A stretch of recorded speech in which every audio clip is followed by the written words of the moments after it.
오늘은 2024년 제12회 한국교회 생명보듬주일입니다.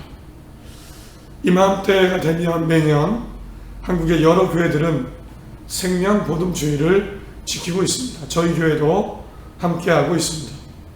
생명보듬주일은요, 이름에서 알 수 있듯이 나의 생명을 지키고 다른 사람의 생명을 소중히 하고 아끼자, 이런 의미에서 지키고 있습니다. 하나님이 주신 생명을 기억하며 하나님을 바라보고 예배하는 주일입니다. 생명이 소중한 것 당연한 건 아닌가, 이런 생각이 들 수 있습니다. 그러나 보이는 현실은 그렇지 않습니다. 세계 곳곳에서 전쟁이 벌어지고 있습니다. 하루에 100명도 아니고 1000명이 죽는다는 소식이 들려옵니다. 가깝게 우리 사회에 어떻습니까? 사람의 존재 가치가 생명이 경시되는 사건들이 들려옵니다. 죽음을 쉽게 생각합니다. 성공, 돈, 무한 경쟁 속에서 사람을 사람답게 대우하지 않고 무시하고 갑질이나 왕따나 차별, 이런 이야기들이 들려옵니다. 생명이 소중한 것, 사람이 중요한 것 당연하지만 우리 사회는 전적으로 그렇지 않습니다. 오늘 2024년 생명보듬주일에 주신 생명 힘차게 살자, 이런 제목으로 내가 생명을 가지고 어떻게 살아야 될까, 나 스스로에게 또 사람들에게 어떻게 살아야 될까 나누겠습니다. 하나님이 기뻐하시는 힘찬 생명의 삶이 다 되시기를 간절히 바랍니다. 사람은 원래 생명에 대해서 신경 쓰거나 걱정할 필요가 없었습니다. 원래 최초의 사람은 죽지 않았습니다. 영원한 생명을 누렸습니다. 창세기 2장 7절에 여호와 하나님이 땅의 흙으로 사람을 지으시고 생기를 그 코에 불어넣으시니 사람이 생명이 되니라. 하나님이 사람을 만드시고 사람에게 생기, 호흡을 주셨습니다. 그리고 에덴 동산에서 살게 하셨는데 동시에 생명나무를 허락해 주셨습니다. 창세기 2장 9절에 여호와 하나님이 그 땅에 보시기에 아름답고 먹기에 좋은 나무가 나게 하시니 동산 가운데는 생명나무와 선악을 알게 하는 나무도 있더라. 하나님은 생명나무까지 주셔서 호흡을 가진 사람이 죽지 않고 영원히 살게 하셨습니다. 그러나 사람은 생명나무를 금지당하게 되었습니다. 곧 죽게 된 겁니다. 최초 인간 아담과 하와가 하나님의 명령을 어기고 불순종해서 죄를 지었습니다. 선악과를 먹은 겁니다. 인간이 죄를 지었고 또 사실 죄의 존재가 되었습니다. 이런 인간에게 하나님은 생명나무를 금지하셨습니다. 에덴 동산에서 쫓아내셨고 생명나무를 먹지 못하게 지켜두셨습니다. 이후로 사람은요, 죽는 것 걱정해야 됐습니다. 늘 생명을 신경 쓰며 살게 되었고 우리도 그렇습니다. 우리도 사는 것, 생명에 대해서 신경을 써야 됩니다. 아담, 하와의 후손인 우리는 그런 존재가 되어버렸습니다. 그래서 인간의 역사는요, 성경을 봐도 늘 살기 위한 분투의 역사였습니다. 성경의 내용을 보면 살아남기 위해, 살기 위해 애쓰고 노력합니다. 누가 태어나고 누가 죽고 누가 살기 위해 싸우고 농사짓고 땀 흘리고 노동을 하고, 이런 기록의 연속입니다. 사람들은 내 생명을 어떻게 지켜낼까, 우리 가족 어떻게 지켜낼까, 이런 고민을 하며 살고 있고요. 지금 우리도 그렇습니다. 우리 어떻게 살아야 될까요? 나는 어떻게 살아야 될까요? 내 생명 어떻게 지켜낼 수 있을까요? 이런 고민을 하며 살고 있습니다. 그리고 하나님도 인간이 죽게 되었으니까 이제 인간의 역사 속에 개입을 하십니다. 하나님이 깊이 개입하셨습니다. 적극적으로 인간의 삶, 생명에 대해 개입하셨고 역사하셨습니다. 보면 하나님의 세 가지 모습이 나타납니다. 첫 번째 하나는요, 하나님은 사람의 생명을 빼앗아 가시기도 하셨습니다. 어쩌면 너무나 쉽게 빼앗아 가신 것처럼 보입니다. 특히나 죄인, 악인에 대해서, 우상숭배, 이방인에 대해서 그렇게 하신 하는 모습이 성경에 나옵니다. 몇 가지 예를 들어보면 죄 지은 인간을 노아 홍수를 통해 노아 가족을 빼고 다 죽게 하신 겁니다. 정말 다 죽게 하신 겁니다. 너무나 쉽게 생명이 끝이 났습니다. 이스라엘 민족을 이집트에서 구해내실 때 이집트의 모든 장자를 죽게 하셨습니다. 홍해가 갈라져서 이스라엘 민족을 건넜습니다. 그러나 쫓아오던 이집트 군대는 다 죽었습니다. 가나안 땅을 점령하는데 여리고성, 아이성 모든 사람을 죽이라고 하셨습니다. 진멸하라. 모든 생명을. 하나님이 다윗이라는 사람을 왕으로 세워주시는데 다윗의 승리를 위해서 전쟁에 나가 싸우는데 다윗을 통해 많은 사람을 죽게 하십니다. 다윗의 승리는 많은 사람을 죽였다는 겁니다. 얼마나 많은 사람을 생명을 빼앗아 갔는지 하나님은 다윗에게 성전 짓는 것을 허락하지 않으셨습니다. 손에 피가 많다고. 이런 모습을 보면 분명히 하나님이 생명을 가져가십니다. 솔직한 심정은 잘 이해가 되지 않습니다. 하나님의 심판이고 죄인들이었을 거고 우상 숭배자들이지만 하나님이 이렇게 생명을 가지고 가져가시는 모습을 보면 사실은 다 이해가 되지 않습니다. 그러나 하나님은 생명을 가져가시고 싶으면 합니다. 우리는 어떻게 생각해야 될까요? 그래, 나쁜 사람은 죽어야 돼. 믿음 없는 사람은 우리 편이 아니야. 어떻게 돼도 상관없어. 뭐 이런 생각해야 될까요? 보니까 하나님은 사람의 생명을 쉽게 가져가시기도 하셨습니다. 끝내셨습니다.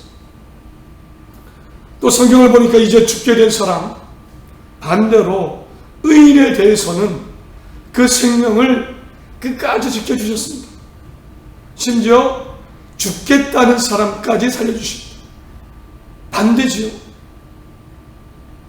먼저 노아의 가족들, 하나님은 분명하게 살려주셨습니다. 방주를 통해서. 하나님이 살려주신 겁니다. 의인 노아 가족들. 선지자 엘리야 스스로 생명을 포기하려고 했습니다. 열왕기상을 보면 한 로뎀 나무 아래 앉아서 자기가 죽기를 원하여 이르되 여호와여 넉넉하오니 지금 내 생명을 거두어 가소서. 내 생명을 가져가 달라고 얘기합니다. 죽겠다는 거예요. 그런데 하나님은요, 꾸역꾸역 천사까지 보내셔서 꾸역꾸역 음식을 먹게 하시고 살려내셨습니다. 보니까 또 살려내십니다. 하나님은. 요나라는 사람, 하나님의 명령이 싫어서 배를 타고 도망가다가 배 위에서 하나님이 보내신 풍랑을 만나자 사람들에게 이렇게 말했습니다. 나를 들어 바다에 던지라. 죽겠다는 겁니다. 나를 들어 바다에 던지라. 죽겠다는 겁니다. 실제로 바다에 던져졌습니다.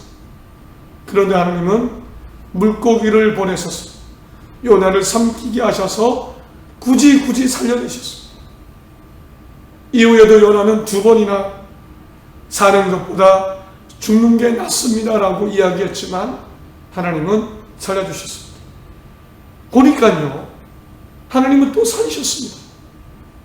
특히나 의인이 착한 사람, 선한 사람을 살리셨습니다. 그렇다면 의인은 무조건 사는구나. 나도 살려주시겠구나. 착한 사람은 다 살아. 이렇게 생각해야 될까요? 하나님은 어떤 사람의 생명은 가져가셨고 너무나도 쉽게 어떤 사람의 생명은 끝까지 지키셨습니다. 우리는 우리의 생명 어떻게 해야 될까요? 성경을 보니까 또 마지막 모습도 있습니다. 하나님이 알려주신, 인정하신 사람의 생명에 대한, 그것은 사람의 생명이 우연히도 죽을 수 있다는 겁니다. 사건, 사고. 놀랍게도 사람의 생명이요, 사람의 실수나 이유 없이, 우리가 알 수 없는 이유 없이 끝나기도 합니다. 하나님은 그것을 분명히 말씀하셨습니다. 어이없는 죽음, 선도 악도 아닌 것 같은데 죽음을 맞이합니다. 말씀드린 적이 있죠. 하나님이 가나안 땅을 이스라엘 민족에게 주시면서 도피성을 만들게 하셨습니다. 도망갈 수 있는 성입니다. 목적은요, 실수로 일하다가 부지중에 도끼질을 하다가 날이 빠져서 그 날이 옆에 있는 사람을 그냥 운 나쁘게 쳐서 죽었습니다. 살인을 하면 죽어야 되는데 그 살인한 나도 모르게 우연 실수 그 사람을 살려주기 위해 도피성이 생겼습니다. 곧 이것은 뭘 말해줍니까? 생명이 우연히 끝날 수도 있다는 것을 하나님도 인정하신 겁니다. 우연히 사건 사고로 아무 이유 없이 누구 다른 것도 아닌데 생명이 끝날 수도 있습니다. 또 우리 어떻게 생각해야 될까요? 불안해야 될까요? 아니면 내 생명 언제 끝날지 모르는데 아무렇게나 살아야 될까요? 우리는 우리의 생명에 대해 어떻게 해야 될까요? 처음 제목에서 말씀드렸지만 그러나 우리는 생명 가지고 힘차게 살아야 됩니다. 힘차게 살아야 됩니다. 악인이 죽어 마땅해 이런 생각 맞지 않습니다. 그건 하나님의 생각이죠. 하나님의 권한입니다. 의인은 반드시 살 거야, 모든 일은 잘 될 거야, 모릅니다. 세상이 어떻게 될지 모르죠. 하나님의 계획이 뭔지도 모릅니다. 하나님은 죽고 사는 것 우연히 있다고도 하셨습니다. 우연 같은 일도 있다고 하셨습니다. 우리는 힘차게 살아야 되는데 그렇다면 어떻게 살아야 될까? 내 생명 가지고 우리 생명을 어떻게 살아야 될까? 세 가지로 오늘 시편 103편을 중심으로 세 가지로 생각해 봤습니다. 무엇이라도 우리 모두에게 깨달음과 힘이 되길 소원합니다. 하나님은요, 이런 생각을 했습니다. 생명을 하나님과 연결시켜 살아야 되겠다. 내 생명을 하나님과 연결시키는 겁니다. 오늘 말씀 2절부터 현대인의 성경 읽어드립니다. 시편 103편. 내 영혼아 여호와를 찬양하며 그의 모든 은혜를 잊지 말지어다. 그가 너의 모든 죄를 용서하시며 너의 모든 병을 고치시고 내 생명을 파멸해서 구하시며 너에게 풍성한 사랑과 자비를 베풀고 내 삶을 좋은 곳으로 만족하게 하셔서 내 젊음을 독수리처럼 새롭게 하신다.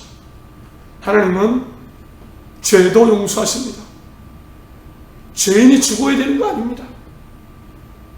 병도 고치십니다. 사랑과 자비가 풍성하십니다. 내 생명을 하나님과 연결시키는 겁니다. 우리 생명. 어떤 삶이라도 하나님이 만족을 주실 수 있고요. 필요하다면 독수리처럼 세임해 주십니다. 내 생명 하나님과 연결시켜야 됩니다. 사람은 내 생명을 다른 것에 연결시키려 합니다. 돈에 연결시킵니다. 돈 없으면 죽는다는 생각을 합니다. 사업에 실패하고 일이 안 되면 죽을 거라는 생각을 합니다. 또 사람은 내 생명을 명예나 죄나 성공과 연결시킵니다. 실패하면 창피해하고 부끄러워하고 인생 끝났다고 생각합니다. 나 끝났다고 생각합니다. 살면 뭐하나, 내 처지가 이런데, 내 상황이 이런데, 창피한데, 부끄러운데, 보여줄 게 없는데, 남들과 비교하면서 내 생명을 세상과 연결시킵니다. 아닙니다. 오죽하면 예수님이 무엇을 마실까, 무엇을 먹을까, 무엇을 입을까 걱정하지 말라고 하셨습니다. 우리는 내 생명을 하나님과 연결시켜야 됩니다. 하나님이 하시면 살 수 있다. 내 죄도 사하시고 내 형편을 아시고 긍휼을 베푸신다. 필요하다면 독수리의 샘을 주신다. 내 생명 하나님과 연결시키십시오. 하나님과 힘을 내시기 바랍니다. 둘째, 이런 생각했습니다. 내 생명을 영원한 생명과 늘 연결시키며 살아야 된다. 내 생명만 보는 것이 아니라 영원한 생명을 보는 겁니다. 15절, 17절 읽어드립니다.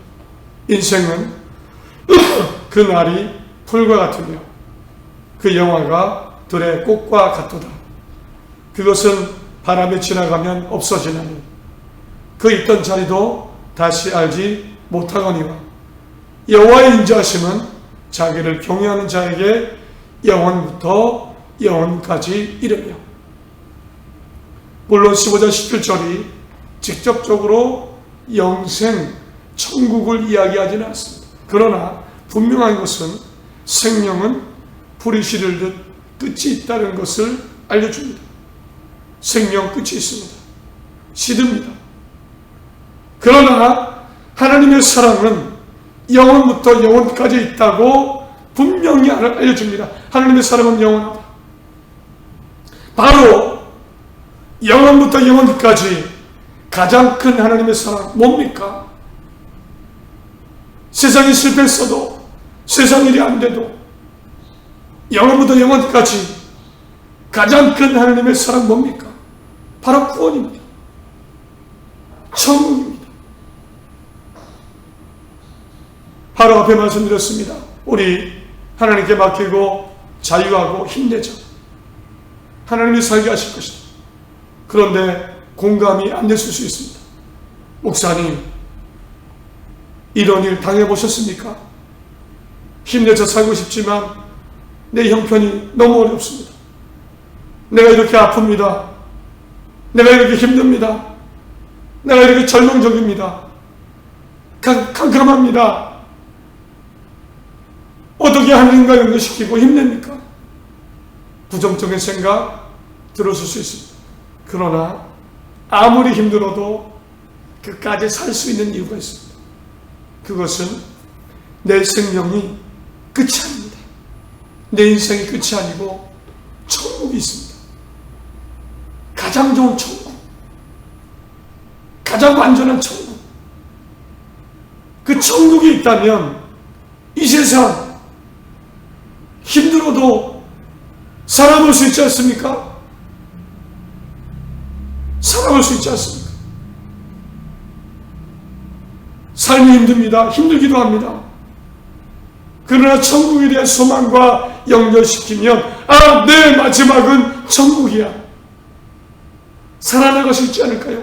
저는 그렇습니다. 나중에 하나님 나라에 갔을 때 2024년 힘들었어.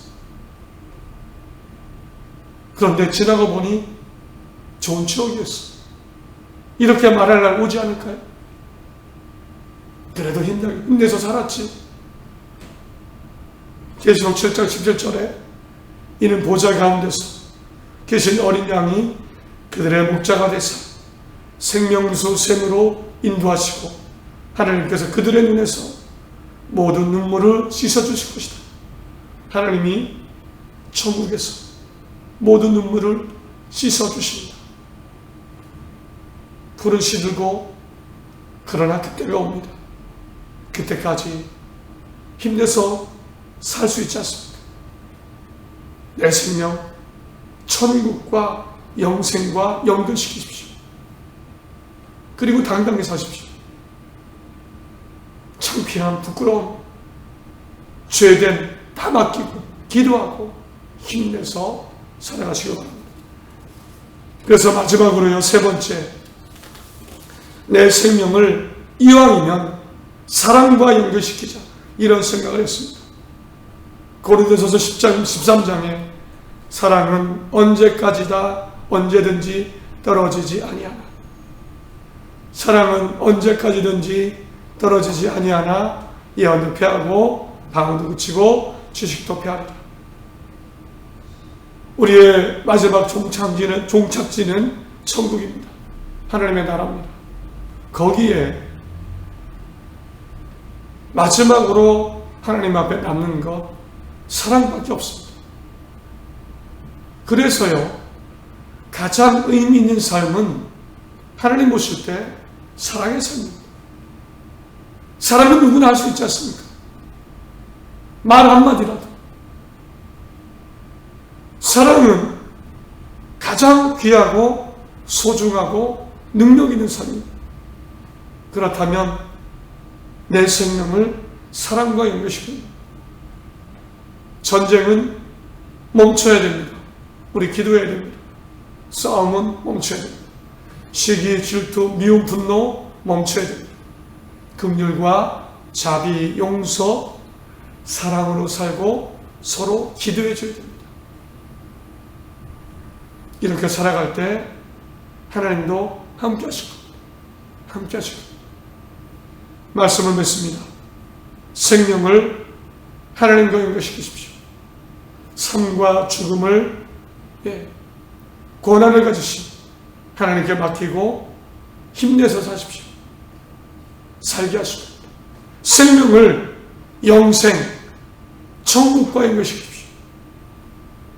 내가 힘들어도 살아갈 수 있죠. 우리의 마지막은 천국입니다. 천국입니다. 생명을 사랑과 연결시키십시오. 사랑이 가장 하나님 보실 때 아름답고 귀한 삶입니다. 인정받는 삶입니다. 주신 생명 부르실 때까지 하나님께 맡기고 힘차게 사십시오. 다른 사람의 생명을 살리는 귀한 사랑의 삶 다 되시기를 간절히 바랍니다. 힘찬 한 주 되시기를 간절히 바랍니다.